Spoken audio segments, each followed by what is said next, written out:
Hey, Road to the Trials friends, it's Lindsey Hine, and we've got a great episode for you today. I want to make sure you are aware of our Patreon page that we are rocking and rolling on, patreon.com/relay and trials. Peter, Matt, and I just recorded a What's Your Pick episode for the 2028 trials. And we went through the men's list, and then we are recording the women's list next. We got to 30 minutes of that episode, and we were like, whoa, we're not going to be able to also record the women in this one sitting. So look for that to drop on Sunday. We made a bit of a pivot. We were going to go straight from the 2024 trials deep dive to the 2020 trials deep dive, and we wanted to hype up 2028 a little bit more. So we're still doing that 2020 deep dive and all of the trials before that, but we're just taking a little pivot and hyping up 2028. That'll be live this Sunday, August 16th on Patreon. So if you are not on Patreon yet, you will have 2 fresh episodes over there when you join, if you join soon. All right. Well, today we have Breanna Sieracki on the podcast. She is a runner with Minnesota Distance Elite. She is a mom of 2 with another on the way. Breanna is a 2:32 marathoner, which she ran at CIM. She competed in the 2024 U.S. Olympic Trials. She has a half marathon personal record of 70:55. She grew up in Wisconsin and ran for the University of Minnesota Duluth D2, where she was a 9-time NCAA Division II All-American and a national runner-up in the 3,000 steeplechase. Interesting part to her story is she trained for her first marathon while she was pregnant. You're going to hear all about her story in this conversation. And halfway through the episode, I was like, I want to air this on All Have Another as well. That's the other podcast that I host. And so maybe it has a little All Have Another flavor to it. I don't know. But we really enjoyed getting to know Breanna. And I can't wait to share this episode with you all. Enjoy. And don't forget to check out Patreon, patreon.com/relay and trials. And if you do love the show, share it with your friends on social media. Give us a tag, Road to the Trials. You can always tag Peter and I as well. Thanks for being here. Enjoy our conversation with Breanna. Hey friends, welcome back to Road to the Trials. Peter and I are joined with Breanna Sieracki on the podcast with Minnesota Distance Elite. How are you, Breanna? I'm doing great. Thanks so much for having me on today. It's been a pleasure watching so many of the stories that have come out so far. Of course, I'm a little biased towards my teammate stories or those people I know personally, but it's been so fun to learn so many names through your podcast. Oh, thank you for listening. You are Minnesota blood through and through. I'm actually a Wisconsinite. Oh, no. I am, but I grew fired. up a Vikings fan. So my dad is from Minnesota, but I grew up about an hour from the Twin Cities, kind of in western Wisconsin. Oh. Not quite, but I have. That's border. That's close to the border of Minnesota. Border. Then. I've Okay. almost been in Minnesota longer than Wisconsin, I guess. Need a few more years to age first. Wait, what are the biggest differentiators, Wisconsinites and Minnesota? Oh man, this is a whole there's different the podcast. Packer-Viking rivalry that some people get very intense about. Wisconsin is definitely, I'm like your classic Wisconsin, grew up on a dairy farm. I love milk, love cheese. I kind of feel like they're the same state. People might disagree, but I grew up on the border, so I would come over to Minnesota to see family or to do shopping because I'm from a rural town. So that was like the closest area to go to. So to me, they kind of feel very similar. I've just always said that Minnesota runners are the toughest runners in the country. And so I feel like add Wisconsin in that. Yeah, just add. I think now that we're talking to you, we can add Wisconsin in there. Perfect. Okay. Sounds great. Multiple congratulations are in order. For those listening at home, you've qualified for another trials. Can't wait to hear about that. But before all that, we are adding to the mom strength. 3rd child arriving in January? That's right. Yep. All right. Oh, wow. Congratulations. I didn't hear that news. Yeah, we're very excited. I sent you their announcement post. I was like, Lindsey, get hype. That's okay. We're just embracing chaos. We also have 2 dogs. So it's Nice. a loud, Perfect. fun, lively household that we're in right now. So you're knocking out baby number 3 a year before the trials. Yes, probably like 14 months. And I kind of feel like that's just been honestly, it's been my rhythm. I did my first marathon as a mom, 2024 trials, and then was pregnant again, had my second child, qualified, pregnant again. So we're just kind of in this cycle. Eventually, I'm excited what I could do in the marathon when I'm not pregnant every other year. Yeah. Maybe get a couple consistent years of training under my belt. Wait, this is such an interesting piece to your story, though, that you decided to train for your first marathon pregnant. Like, I don't know that I've ever heard that story. Okay. I kind of feel like runners are crazy to begin with, and maybe I took it a little too far with my first pregnancy. But I was actually a steeplechaser and a 5K runner when I joined Minnesota Distance Elite.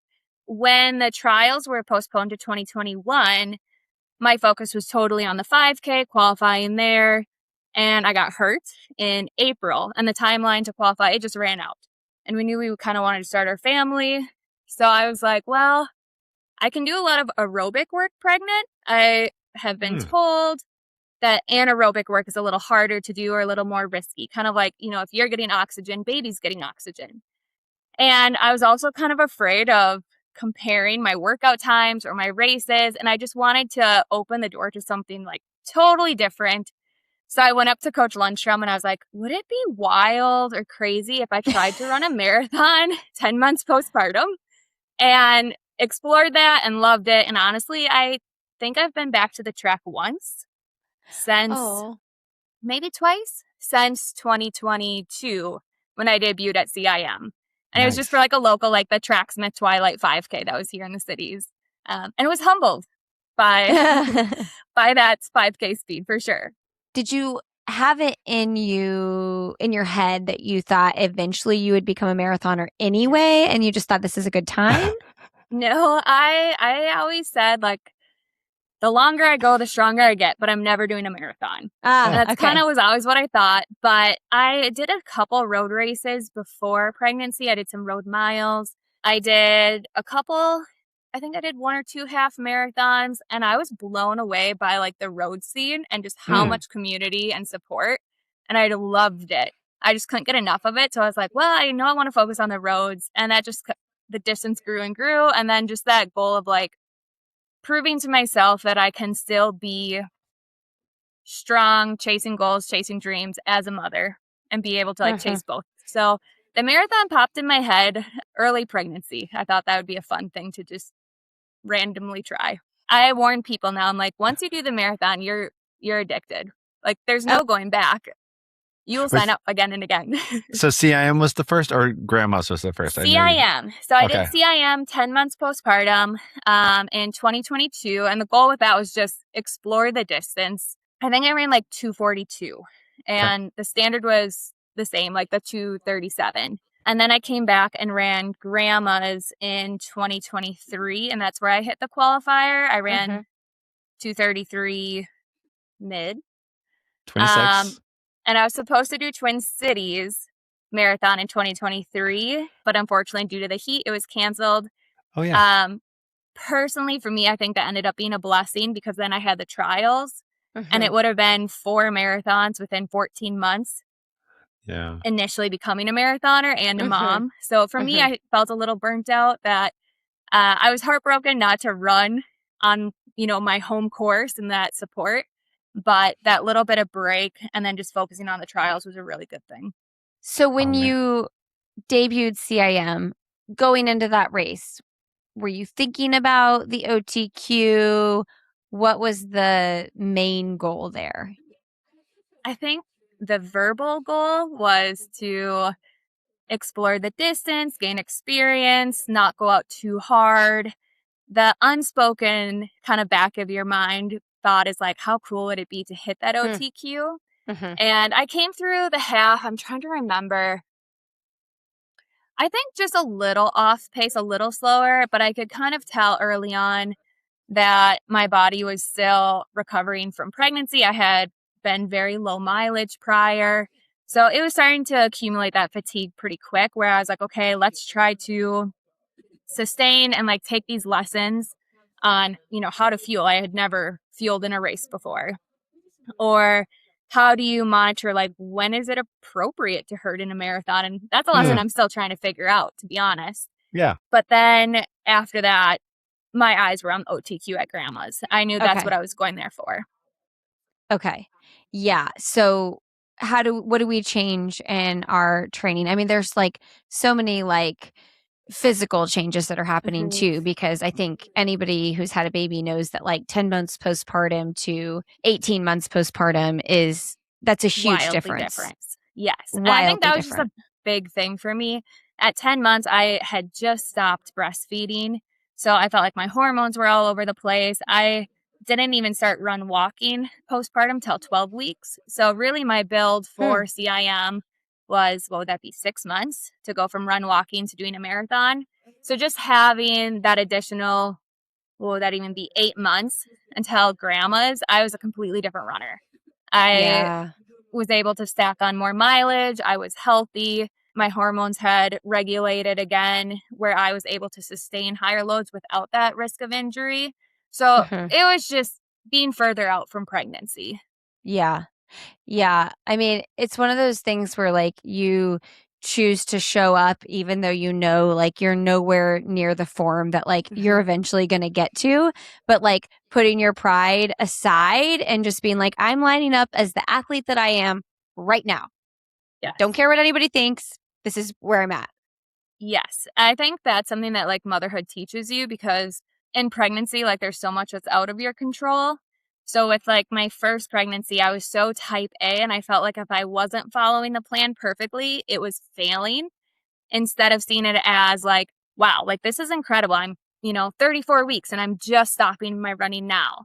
And I think I carried that like joy and sense of like giving myself grace into my second pregnancy, and kind of joke I became more of a type B trainer, I guess, runner in my second pregnancy. And I was able to run, twice as many miles during the second pregnancy. I felt like I truly enjoyed myself during it. And I actually think that helped me come back quicker, more confident, and just not lose sight of my goals in the process, or struggle with that imposter syndrome like I did in the first one. Let's talk about like Coach Lundstrom and, building marathon on marathon and how things change as your progression, gets further along. Yeah, so he's really talented at taking each of us wherever we're at and individualizing the training to build us at our own pace. We kind of joke that he's the wizard. I don't know if he knows that we call him that. Awesome. So if he listens, yes, when we say the wizard, we are talking about you, Coach Lundstrom. But he is so gifted and knowledgeable in training. So for me personally, right when I met Coach Lundstrom for the first time and talked to him about joining Minnesota Distance Elite, we talked about like what my weekly mileage was in college. And he just kind of grinned and was like, oh, we're going to change that. Wait, what was it? What was it in college? In college, maybe 40. Okay. It wasn't super low, but I feel like now college kids are running such high mileage. But in high school, I was maybe 15 or 20. Wow. So I'd already built quite a bit. And then over the years, Coach Lundstrom just kept that strong base, building upon that foundation to a point where we realized that I feel the strongest and most capable when I'm running 80 to 110 miles, like for the peak week of marathon training. But that kind of seems to be my sweet spot. Whereas like other people on the team, their sweet spot might be a little bit lower, or we have people on the team who their sweet spot is actually like quite a bit higher than that. Like I think Dakota has run like 130 mile weeks and feels great, which I'm amazed by her. And we just have this individualized training, but it still complements one another and really just moves each of us towards our goals. Wow. Let's do the back history now, since you brought up high school and college. I know you went to D2 school, but you could have gone probably to a lot of schools that weren't D2. Yeah, I was recruited pretty heavily by some Division I schools. And to be honest, I was a small town farm kid. So the thought of being in a city was really intimidating. And unfortunately, actually, one of the schools that I was interested in, I went to their cross country camp, which I highly recommend kids to do if you're interested in a school. It's a great way to get to know the team environment and the coaching. And I walked away actually more intimidated due to some like conversations about how it's a business. And I've matured in my years and understand, like, yes, it is a business. But for me, it felt a little bit too all-encompassing, where the Division II school that I went to, University of Minnesota Duluth, I realized that I could still pursue other clubs, activities. It was within driving distance of being home. It's a very outdoors-based city. So I kind of felt like it wasn't moving into, it's funny, I'm in the Twin Cities now. It wasn't moving into the Twin Cities because I said I would never live in the Twin Cities, and I'm eating my words now. Yeah. City girl now. Did you have a good college experience? There were some highs and lows for sure. We unfortunately had some issues with a coach that ended up infecting like the team in a pretty negative light. But I was so grateful to have some amazing teammates, and then my support and friendships outside of the support or outside of the cross country and track teams that kept me balanced through all of it. So I had a lot of running success in college, but I would say there was a lot of like undercurrents of some struggles there too. I do like to ask people after their college experience, whether good or bad for different reasons, like if you could go back, like what are things you would look for in a college program, coaching staff, all of that? Like I always think of like if you were sending your little girl to college, like what would you want for her? What would you look for? That's such a good question. I always have like told like any high school kid that I am coaching or mentoring, you have to go to the school for more than just the running. The coach can leave, the teammates can leave. You need to actually like the school. And if you broke your leg tomorrow and could never run again, you need to like the school and feel like it's a place for you, not just running. Looking specifically at like the college coach, looking back, what I wish I would have done is talk to some of the upperclassmen. And that can be kind of tricky too, because you never know the stories there. But just to try to get a feeling of, you know, what does a practice look like? What does communication with coach look like? How do you feel most supported? What are some of like the really hard challenges of being part of this team? Because there's challenges in every single team. I mean, it's a broken world. People are not always 100% kind and good as much as we would love for them to be. So just trying to really get a feel of like what the team atmosphere is like. Because coaches, I mean, I am blown away by how many amazing coaches there are out there. Unfortunately, there's also coaches that aren't that way, but are really good at recruiting. So just having a filter, discernment through the excitement of being recruited, I think is important, because it can be very easy to get caught up in all of the possibilities. Yeah. Yeah, I imagine too as a parent, like, because I said, like, if you're sending your little girl, it's like, if you're a parent who's never navigated this yourself, and since you did it 20 years ago or 25 years ago, like, life is so different now. Programs are so different now. So, finding someone that's been there, done that in the somewhat recent past would probably be so helpful. Definitely. And, I was the first runner out of my hometown to ever go on to play in college or run in college. There was only a handful of other athletes. I think there was a wrestler and maybe a football player from our town, but it was very uncommon for anyone to like go play in college, especially if it was in the Division II or Division I scene. So I kind of felt pretty alone in figuring that whole process out. Thankfully, like my parents were so supportive. My mom and I took a road trip and we looked at like 13 different schools. And then I took some officials to a handful of Division I and then University of Minnesota Duluth, where I ended up choosing. Do you think you'll end up back in the country after being in the city for a while? I will say Zillow is my friend. Oh, I love Zillow. Me too. I have to separate myself from it sometimes. Though. I do too. You're not moving. What are you doing? Stop looking at this. Like both my husband and I really believe in like being grateful for what you have and like being content, because like we live in a world where it's so easy to like try to keep up with the Joneses or like wish you had more. And we're extremely blessed that like we bought a home young and we have children, and like the home we have is a good home. We're actually like south of the cities a bit, so I joke that there's some country out here, but I'm stretching it for sure. Yeah. But all my siblings, my parents, my husband's parents are all in the same rural Western Wisconsin town. So it's not too hard of a drive, but someday maybe if the door opened, we would look at going back. Can you talk to us about joining the Minnesota Distance Elite? Like so many years ago now, it must have gone through evolutions. I think for a lot of people, the real coming out party was the 24 trials. But, for those of us who knew the scene, it's been around. What have you seen, or how do you describe it to people? And what year did you join? I joined in 2017. So wow. So I know I'm getting older. You are not getting older. I just looked it up and I will not accept this. Okay. I have plenty of years and goals ahead. I'm not done yet. So I'm getting older. I'm Googling mature, right now your age. I'm 31. I just turned 31. But when I was actually in college and focused on steeplechase and 5K, I knew people ran in the Olympics, but I didn't realize there was teams. And I knew Carrie Tollefson and I knew she ran in the Olympics, but for some reason it just never occurred to me how do you actually get there or what support is there out there?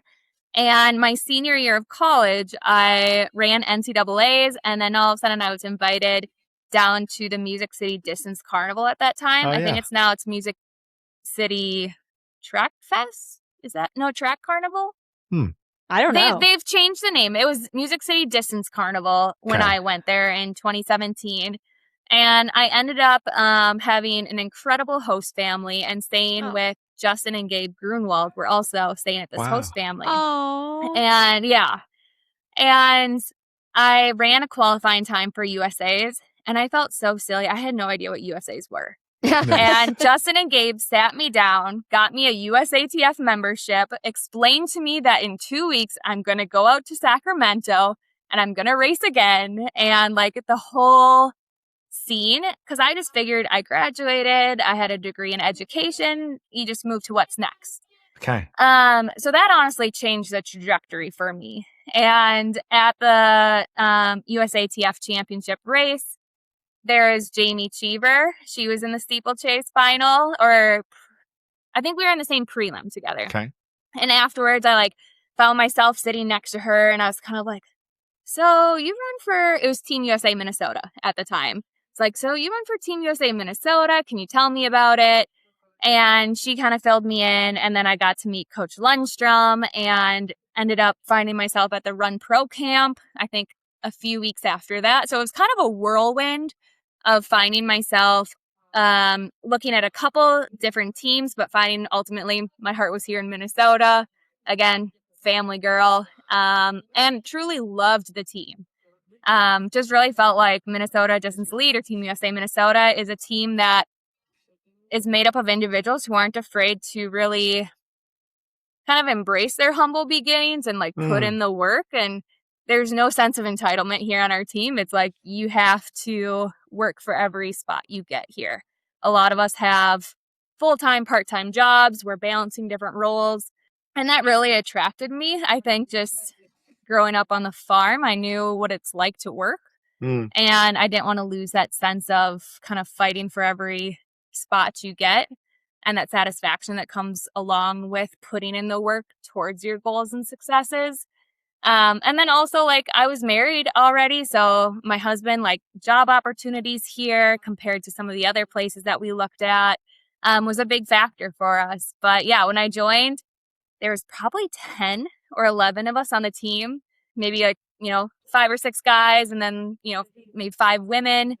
And it has more than doubled. We have 26 athletes now. I mean, we have athletes who are having tremendous success. Dakota was an Olympian. Annie is amazing, crushing it. Elena had her breakthrough. Joel had his breakthrough.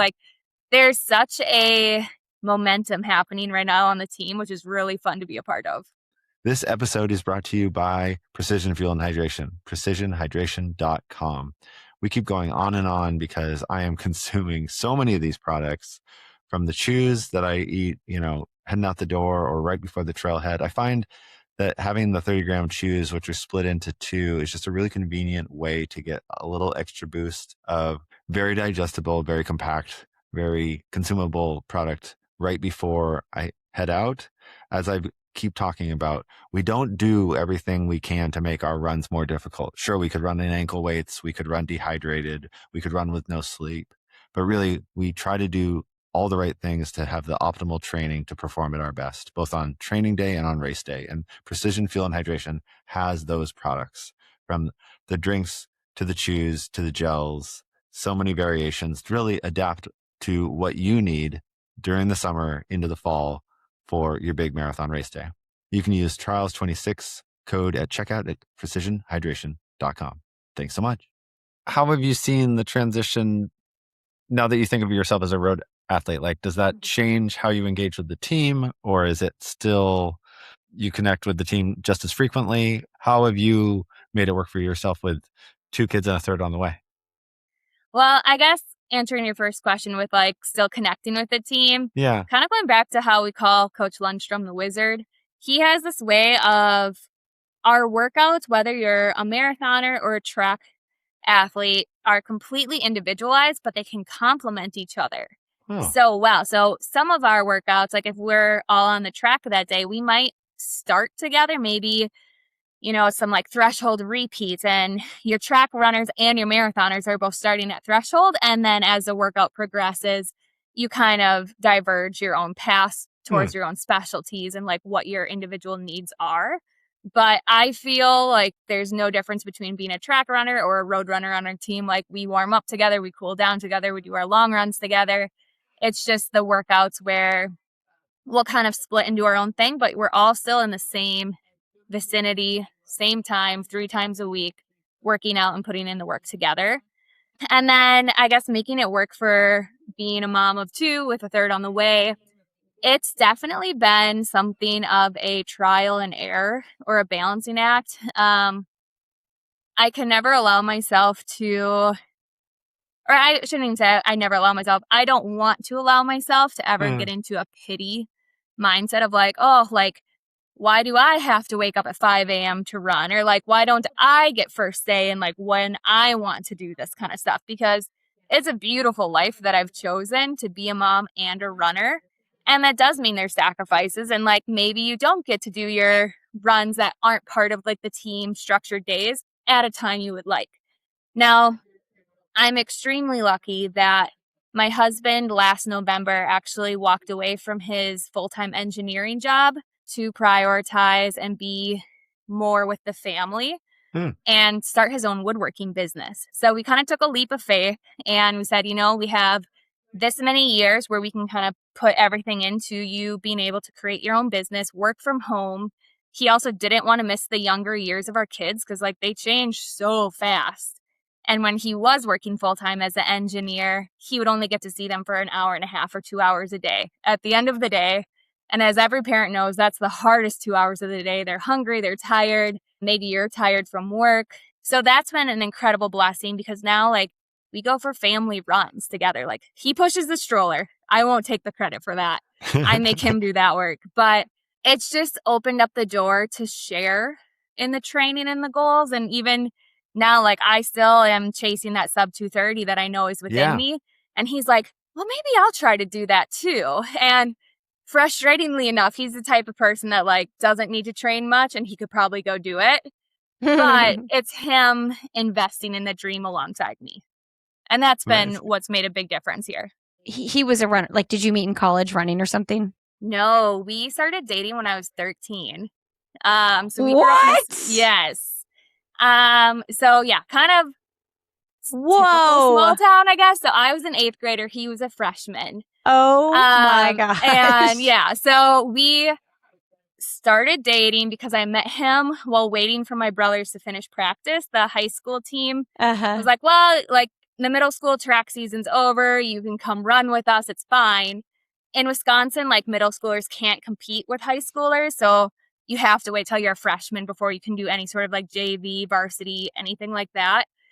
But he waited for me to tie my shoe. So we got talking, started dating at a young age. He ran casually in high school. I mean, he made it to state, didn't run in college. But wait, made it to state individually or with his team? Individually. Okay, so he's fast. He's good. Yes. He's one of those like natural talents. Actually, I mean, maybe it was like a couple months ago leading up to Minnesota Distance Elite. We have this Minneapolis Night of Miles where we invite the community out and we're like, hey, like we're going to have pace lights. Come try to run your mile PR. And he's sitting there and he goes, I think I could run a 5:0 something. And I looked at him like, you've barely run. Yeah. Like you run a couple miles here and there pushing the stroller. And this is in 2 weeks. And he's like, I don't know. I just think I could do it. And he has never had a pair of super shoes in his life. So he wears his big clunky trainers. Good for him. We celebrate that. Yes, we do. But it just adds to how quickly he can do things. Because sure enough, we went out to the path. He didn't do it at Minneapolis 9 miles because he was on full-time daddy duty with the girls. And he ran a 5:09 in his clunky trainers. So throw it out there. I ate my words. Yep. Amazing. So I am excited for him to invest in the sub 2:30 goal alongside me. Wow, Oh, that's so my. cool. I don't know that I've ever talked to someone who's been with their significant other since they were 13. That is so crazy and cool. It's really cool. And I mean, we've both changed a ton. Obviously, like none of us are the same person we were when we were in 8th grade or 9th grade. At least I hope we're not the same person. But just seeing how each other has like grown and changed and matured over the years is something that's pretty special. And looking back to be like, I've been with you for more than half of my life. Wow. Like I remember you with braces and like the awkward stages. Right. I know. And when your kids get to be that age, you'll be like, whoa. Oh, they will not know. They will not know that we started dating that young. We'll be like, oh, I don't know, 18. High school. Yeah. Like we're older. I want to just focus a little more on the sacrifice of like giving up the job to focus on the woodworking, to be with the family, because I think we as a society in America get like so caught up with like climbing. And especially when you get to a certain age, like, your 30s and your 40s are like when you really start making your way in the corporate world. And there's so much you give up with your kids. Yeah. And some people have to do it. I mean, I walk through this with my family right now. My husband works so much, and we're currently walking through like trying to figure out how to not do that.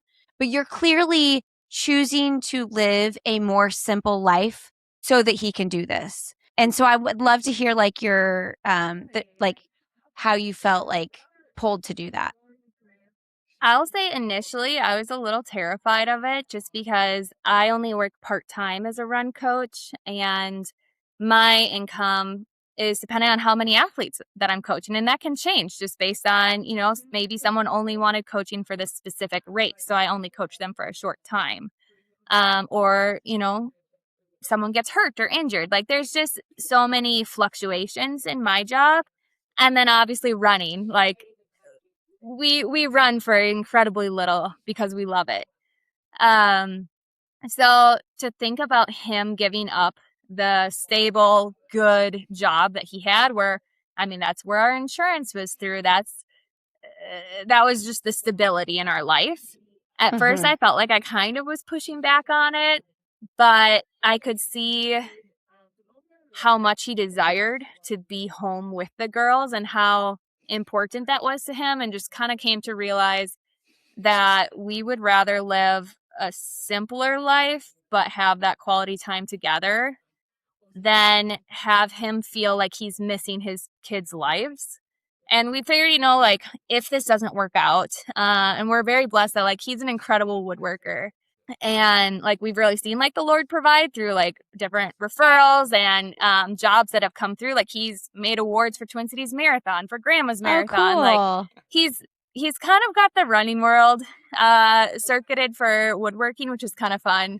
But worst case, if it didn't work out and we tried this for a couple years to make woodworking be able to sustain us, then he would just go back and find a job. Yeah. Like that was kind of like at the end of the day, we chose that. And actually it was amazing when he did leave his corporate job as an engineer. And I will say his company was not flexible for family at all. It had a lot of changes, and even verbally said, like, we will not be flexible for family. They made him work all day Father's Day.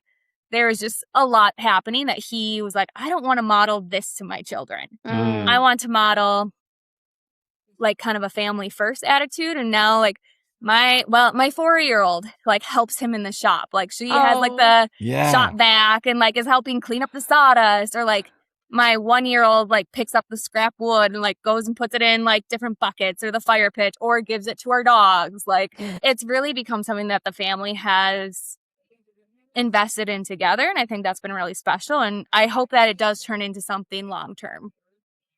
That's so great. Yeah. Yeah. What a leap of faith. It is a scary thing to do. And you feel like you lose your corporate momentum. But yes. Yeah, I'm so happy for you guys. Thank you. Yeah, it's been a really so good exciting change for our family. I know. Everybody it's kind of go a fun follow. Adventure. Yeah. Yes, what is his Sieracki Custom Woodworking. Okay. Yeah. Go follow them. And if you are a race director looking for race awards at the end, we got your guy. Yeah. We do. Or, I mean, he builds furniture. He does all sorts of things, and he'll ship it too. So amazing. I admit his Instagram is a little sparse, and that's my fault. I am his social media person. And you got a couple things on your plate. Yeah. So that's a focus that we'll try to get into a little bit more down the road. I wanted to ask about your social media, because I feel like you do a focused, it's clearly an intent to share, to like update people, to bring people along. I mean, I loved your post of like, so I'm not going to be running grandma's. And then like 4 days later, you're like, third baby on the way. Yeah. You really put yourself out there. How do you think about it, and how has that evolved over the years? It has definitely evolved. I think I have always just been someone that wants to be transparent, whether it's, what happened at Boston Marathon or pregnancies and like what it's like to try to be a mom runner. I have struggled, and I think it's a struggle that every parent has, to know like how much to put my kids on there. And I've actually become more and more picky and cautious about like having their faces, partially because I'm choosing to put their face on there. Like it's not their choice. And like, I don't think their entire life needs to be documented for the public to see. But also embracing like, I am a mom. Like this is a very real, big part of my life.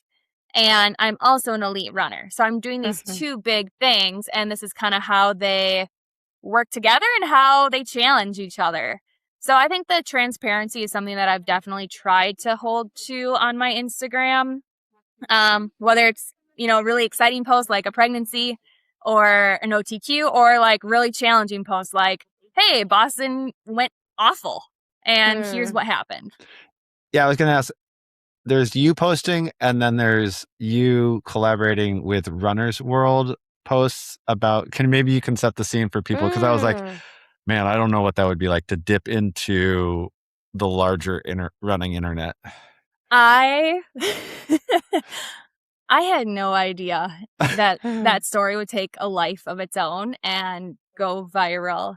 I guess for those who may not know, I had my goal set on 2:28 at Boston and ended up with like horrendous chafing that had me run walkie and stopping at medical tents. I say like blood, sweat, and many tears were left on that course that day. So it was a heartbreaker of a day.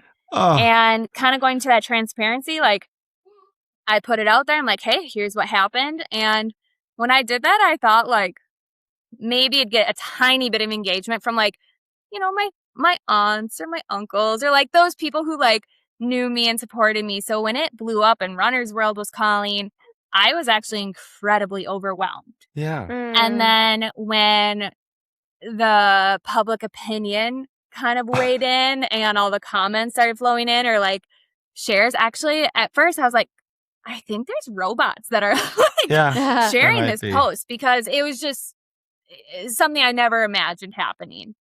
But quickly came to realize like there was just a lot of eyes on that story.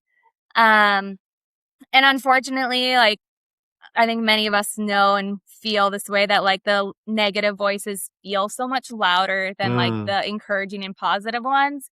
So I stepped away from social media for a few weeks and actually had my husband be my like filter. I was like, you go on, see if there's anything I need to see. But I was honestly, I was so heartbroken from that race and what happened and the negative voices. It really brought back a lot of imposter syndrome, actually.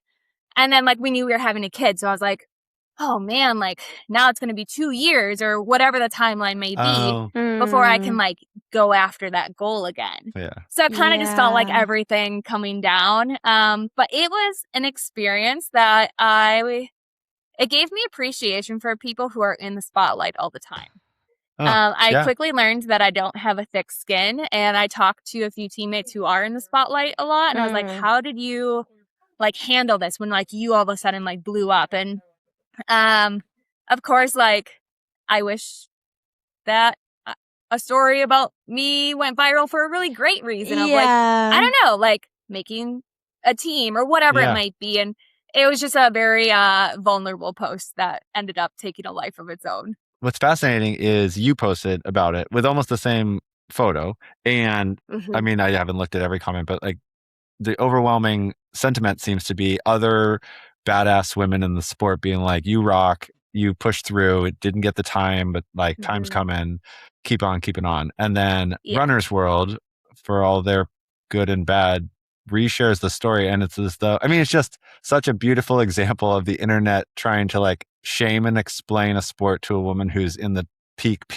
space, you know? And then you're like, oh, people, come on. I was just like realizing like, man, I thought we've really like made progress in like objectifying women's bodies or commenting on like how people look or commenting on what you think that an elite runner should look like. And a lot of that stuff reminding me, I'm like, we have a long ways to go. But now that it's been, you know, quite some time, I can look back and like, I do feel the support from those comments. I haven't gone back. I'll never go back and read those comments. So like, to those who left a good one, thank you. I'm sorry I didn't see it. I can talk about it now and realize like, I'm so proud that I finished it. Because I think it would have hurt a lot more emotionally to step off to the side. And like in the elite meeting, they're like, oh, and like every single mile, there'll be someone there if you want to drop out. So I think starting at like mile 12, I looked at that person every mile. And I was like, I could step off right now. Or like the medical tents, understandably, they thought something else was going on. So they'd rush to me and be like, oh, do you need like feminine products? I'm like, no, like that's not what's happening here. So it was thigh chafe. It was like in your inner thighs. It was my bikini line. Okay. So bikini line and like upper thigh on both sides. Okay. I mean, first of all, shame on you if you were commenting on her body, which I don't think anybody listening to this was. I think it's people outside of the sport who don't know the sport. Right. They don't really understand. They're just like drive by shaming and moving along. Like let's see what like the title and picture are, but not actually read the story. Who is this person? I want to talk about how like mentally you're working through knowing like I was fit for 228 or whatever it was. The opportunity was there. It didn't happen because of these circumstances. Find out we're pregnant, gonna, have a baby in January. How are you mentally walking through? I think the best way to word it is like the waiting and the patience, knowing we got to build back again. Yeah. Again. I think this third pregnancy has maybe been the most challenging mentally because there's a little bit of that fatigue of, man, I've already worked so hard twice to come back. But in the same sense, there's that confidence of I've already come back twice and I've continued to PR after every pregnancy. Now, like this pregnancy has already humbled me in many ways because I thought I could like copy, repaste what I was able to do with my second. And I have found it to be knocking me on my butt every week. So the waiting game is hard, especially when the last race was Boston. We just had our annual like meetings with our coach where we kind of talk about like what were your goals for this past year? How did it go as far as like the challenges with it? What went well as far as like what you were able to achieve? What are your goals going forward? Just like we really evaluate ourselves over the past year as a runner in terms of our goals, our training, everything. And I like wrote my whole recap and found myself being like, well, another year where I didn't quite hit that like sub 230. And then I like wrote yet. And then I was like, I'm going to bold yet because like I know it's coming. I just have to play the patience game. And I think it's tricky because like we're in a sport that doesn't wait for you to catch up. I mean, like we've seen the times getting faster and faster, and how exciting is that? But it's also intimidating to me, who is in this like waiting period of like, no matter how hard I work right now, I'm getting slower and slower and slower because I'm pregnant. And then I'll work really, really hard to catch back up to wherever the bar has been raised at that point. So there's a lot of patience, a lot of faith, and some moments of sharing worries or kind of like that freak out moment with like close friends of being like, I don't know, maybe I'm getting too old or maybe I'm done. No. But I do believe that the 228 or faster, who knows? Yeah. Oh, yeah. Is coming. I just not yet. There's so much knowledge that just gets like kind of crystallized as like, this person says this, but I was silently laughing as you were saying you're trying to compare your third pregnancy to your second, because I was just looking at a post from a woman about how her 2 pregnancies were different, and that was your post. It's like, you're like, these were both wonderful like experiences of running until it didn't make sense, and one I stopped, a months out, and one I ran the day of delivery. And so like that urge to be like, I'm gonna pick a path, even if that's not exactly how it works. For sure. Yes. Yeah. And let me just speak this into you. This next decade, you're going to run so fast. And I could like tear up saying it because I believe it so much. You are not old. You are strong. And like, you're going to have that third baby and you're going to come back and you're going to be able to just crush. So I believe it. Look at the women who have done it before you. There's incredible examples in our sport. And yes, I look up to all of them and being like, wow, like, look at those moms. Like, they're crushing it. So, yeah, definitely we have incredible role models to look forward. Yeah. Look up to. It's going to come and you're going to have, it is, 3 kids. Listen, most everybody stops at 2. It's a lot. 3 is a lot. You stop at 2 for good reason. Like, you add a third, it is a lot. You will be stronger for it. You will be stronger for it. And I know it. Yes. I definitely believe that. And even with what happened at Boston, I'm like, well, it's just going to make that next race when the pain sits in, be like, I went through that. I've gone through 3 children. So trying to change that to be like a little superpower going forward. I'm always curious where athletes' minds go in terms of like their anchors of performance, because when I saw that you had broken 111 at Houston, I was like, okay, like that's the type of athlete we're talking about. But that's of course, like we don't just get to like launch from there every time. Like you have to build it again. You have to like build back. Yes. But I have to imagine that's how you and your team and your coach think about your potential. I think so. I still hold on. I know people say that Houston is a fast course, and it is. It's flat. But like it's flat. You still run 13.1. It's still. I know people want to trash talk flat. No. But I mean, like we're still running that pace. So like I say kudos to everybody who has had a PR on a flat course. Yeah. I actually sprained my hamstring during the last 2 miles of that race. So I look back and I'm like, that was a huge breakthrough. Yeah.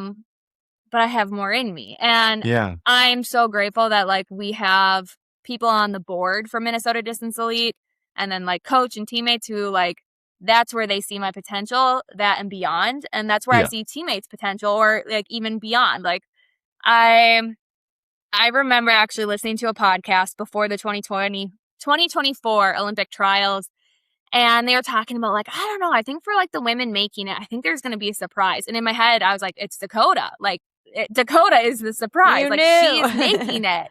And I just think that's kind of like what makes our team unique is like we truly see the potential in each other, even when it's been maybe what looks like a long time since that breakthrough race has happened on the outside. Yeah. I mean, when you get back to it, that 111, that sub 111 is still in your body. It happened and you tore your hamstring. You weren't able to like build off of that. No, so that was a little unfortunate actually because it was 3 weeks before the trial. So I kind of jogged the trial. So that was a little bit of poor timing, but it was great experience. And 2028, obviously I hope to go do a lot more than what I did in 2024. Since this is the Road to the Trials podcast. That's what I was going to say. Yeah, totally. I was thinking we might need to co-air this and I'll have another. That's a real You- sign of distinction, Breanna. Well, I'm honored because I like podcasting is like what I do on my runs. And I have like my set of a few that I listen to, and like yours is definitely in the cycle. So Thank you. I really appreciate that. That means a lot to me. And you know, I love the Minnesota Distance Elite crew, of course. But I was going to ask, so obviously you were coming off that hamstring issue. So the trials didn't go the way you had hoped they would. What did the experience mean to you, though, being on that start line? I was blown away. I just actually thought of myself as like a little, I don't know, 13, 14-year-old girl being like, did I ever imagine, even at the end of college, like I said, like I didn't really realize what opportunities lay ahead. I just knew people ran in the Olympics, but no one had ever talked to me about like all the opportunities after college. So when I was on the start line, I will say when the gun went off and just the tunnels of people, I was like, this is not grandma's marathon where it's like a nice quiet, or CIM, a nice relaxed start. So I was a little frazzled for a moment, and then I was like, okay, like settle in. But I felt so loved. We had friends come down. My family came down. My husband and my daughter, I had one at the time, were along the course. So for me, when I knew that it was about finishing that day rather than producing a result, I just had so much fun running from family member or friend to one another and like just smiling at them and being like, this is insane. Like, what an honor to line up with these women. And maybe I was selling myself a little short of like, well, I can't believe I get to line up with all these women, instead of like owning like I qualified to be among these women. And that's something I'm really trying to take forward to 2028 is like, it is a tremendous honor to be there, but let's not stop there. Let's embrace the challenge of like, you know, you're here to do something, and like each and every qualifier belongs there. And you never know. It could be another surprise like Dakota in 2024. 100%. Yeah. You all knew. You knew it was cooking. We did know, but the world didn't know yet. Now they do. What was it? I mean, she was obviously on a tear, but it's fun to revisit. Lindsey and I just did a deep dive on that trials for this show. And I'm curious, like, were there particular days that you're just like, oh dear, she's really going to be trouble in Orlando? I don't know if I could pick out certain days. I think it's just like knowing her and like her unwavering belief. There was just something all encompassing, I guess, that I was like, I just think she's making the team. And I don't even think her and I had like specifically talked about that being her goal when I started to have that feeling that she was going to be that surprise. And I did share it with her eventually. I was like, I think you're going to make the team. And she's like, that's my goal. So that was kind of fun. And I just think it's like speaks to who she is like her confidence, her work ethic. Like she goes above and beyond doing all the things and is a great leader on the team to show us how to have that unwavering belief in yourself as you chase those goals. But I mean, obviously she's an incredible athlete. If you follow her Strava, you're going to be blown away. I think I just said to my husband the other day when she did like 20 miles easy at 6-minute pace, I was like, oh, I'm at the stage where I'm like, that 9-minute mile was pretty tough today. So just like all the admiration and I'm excited for her to be back among so many incredible athletes in 2028. And I think it's going to be another good year for a few of our athletes. That's on our awesome. team. Wait, that's so funny that you brought up her easy pace, because the running joke, I think Rory Linkletter's like he's like, my easy pace is like 2 minutes per mile slower than Dakota's. Yeah. She's just always been someone that can grind the long run and like smile and talk the whole time. And if you like have the honor of running a long run with her, I feel like I'm like, I just need you to tell stories because I'm going to be huffing and puffing in survival mode. Oh, sure. To keep up here. Is it all about asking good questions so that then you can go back to not? Yes, that's it. Tell me your life story. Yes. Okay, I do have one more question surrounding this. And I don't mean it to be a Debbie Downer question, because I want you to remember the full belief I have in you when this baby comes out. You, like, Boston this year, when so many people had great days. And then, you know, the Olympic trials when obviously Dakota made the team, one of your own, like, you know, a life-changing moment for her. Yeah. you've been in these like really high moments with your team. I'm thinking of like Elena Heyday at Boston this year, and you've had some really hard moments while other people are celebrating their successes. Have you been able to like reckon with that and like work through that in your heart? I imagine it's really hard. It's something I learned from a young age, actually. My senior year of cross country in high school, I was the state favorite to win and unfortunately had an injury and ended up taking second and was heartbroken because we also were a team that under the radar, we're like, we think we can win our school's history's first state championship race. And like, no one knew about us. Like, we went from a team that had never won a single like local farm town race to talking about winning a state championship. And so when I took second, actually, I thought that I let the team down and there was no way that the team could win. I was so humbled and so grateful to learn the lesson that it's not on one person. And we did win the state meet. So celebrating and dealing with the heartbreak at the same time was a lesson I learned as a senior in high school. But I just know that I never want someone to look back at their moment of breakthrough or joy and celebration and have this background of me dealing with my grief. I want to celebrate them, and I'm like genuinely so happy. Like at the trials when I was like, I don't know, jogging it in at some point, I think I was at mile 24 and someone looked at me and they were like, Dakota made the team. I started crying. I'm like running along the race crying because she made it. I was so happy. And I actually was roommates with Elena at Boston. So like I find a lot of joy in celebrating other people's breakthroughs and successes. And yes, we're competitors, but also like these incredible women work so hard to get their breakthrough. And I'll deal with my grief on like in a private setting. So I don't take away from their joy, but I'm also very lucky that our team is close knit where you know if someone has a rough day and like you'll approach them when the time is appropriate and like also sharing that grief and encouragement for what's to come later. It's hard though. I mean, it's like it is hard, yeah. I appreciate you talking about it because I think a lot of athletes I coach, they don't fully like, I don't know, pull the cover off or like expose it to sunlight for a long time, and you can get like half a year down the road, and they're like, you realize that a tough day in Boston is still weighing on them, and you're like, it's like we got to set that down. I know it's not easy to do, but you got to set it down. Yeah, absolutely. At first, I was kind of like, Boston is a story I never want to talk about again. I never want to be known as like the girl who chafed so bad it went viral. But now, like, I realize like I'm a girl who chafed so bad it went viral. I'm also a mom and an elite runner, and maybe that story is really relatable to some people and like it can be still used for good.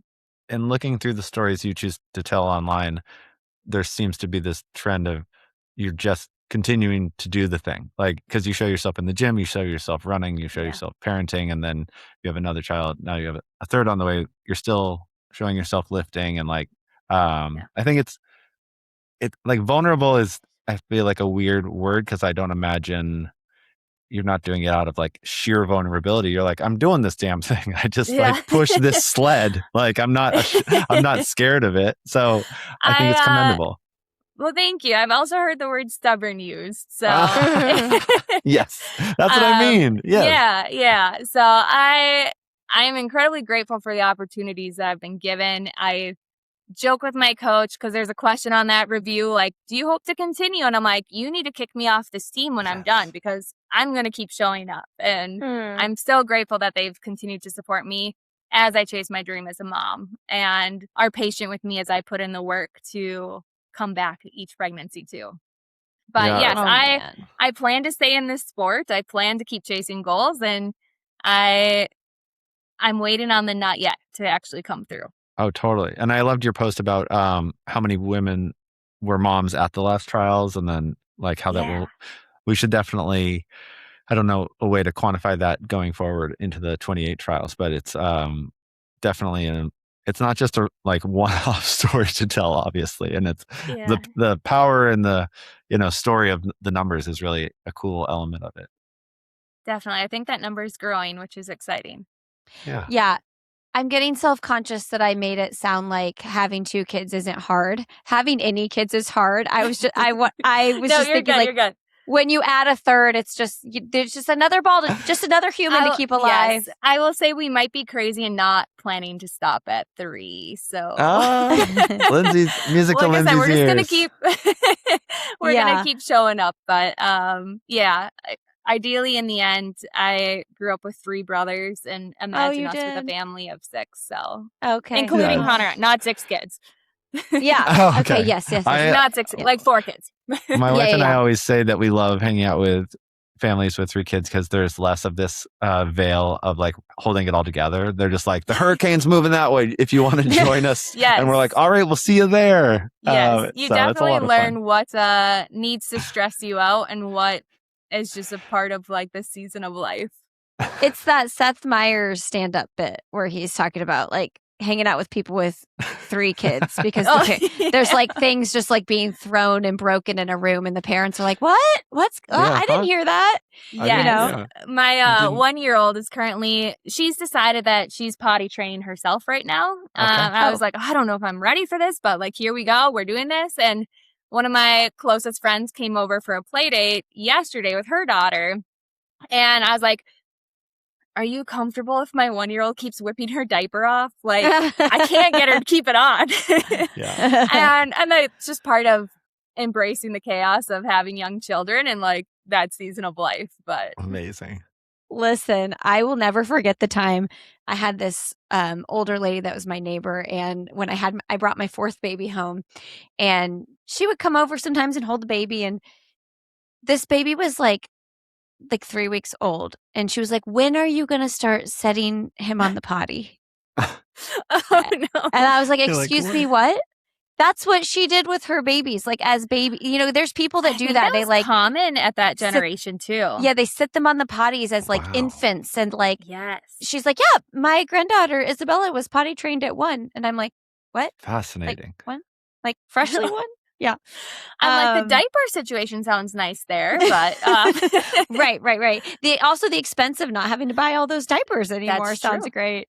We are so excited for you. Okay, we're gonna wrap up here with some into podcast questions. I'm gonna throw in my I'll have another questions, Peter. What is something professionally or personally you would like to do that you haven't done yet? Oh, I mean, that 228 professionally, absolutely. Personally, something I want to do yet is learn a new like hobby as a mom, because I think it can be really easy to just like have my day consumed with taking care of children and like running and everything. But like, I want to be a lifelong learner. I don't have a specific hobby or subject, but like, I just want to keep learning different things. So good. So good. I love that. Do you have a book recommendation? The Pout Fish is a very popular one for kids in our household. Personally, this is going to sound terrible, but I have fallen off the reading train. I kind of have a lot going on. I used to be an avid reader. I do actually love a couple of my favorite like running related books is Ryan Hall's Run the Mile You're In and Running for My Life, Lopez Lemong. Yeah. Are 2 that just came to mind as like stories that I think every runner should read, whether it's just inspiring or eye-opening. Yeah, Lopez Lemong. Man, after I read his book, I was like, I have never worked so hard to get somebody on my podcast, I think, in the history of other than Alice and Felix, which I still haven't done.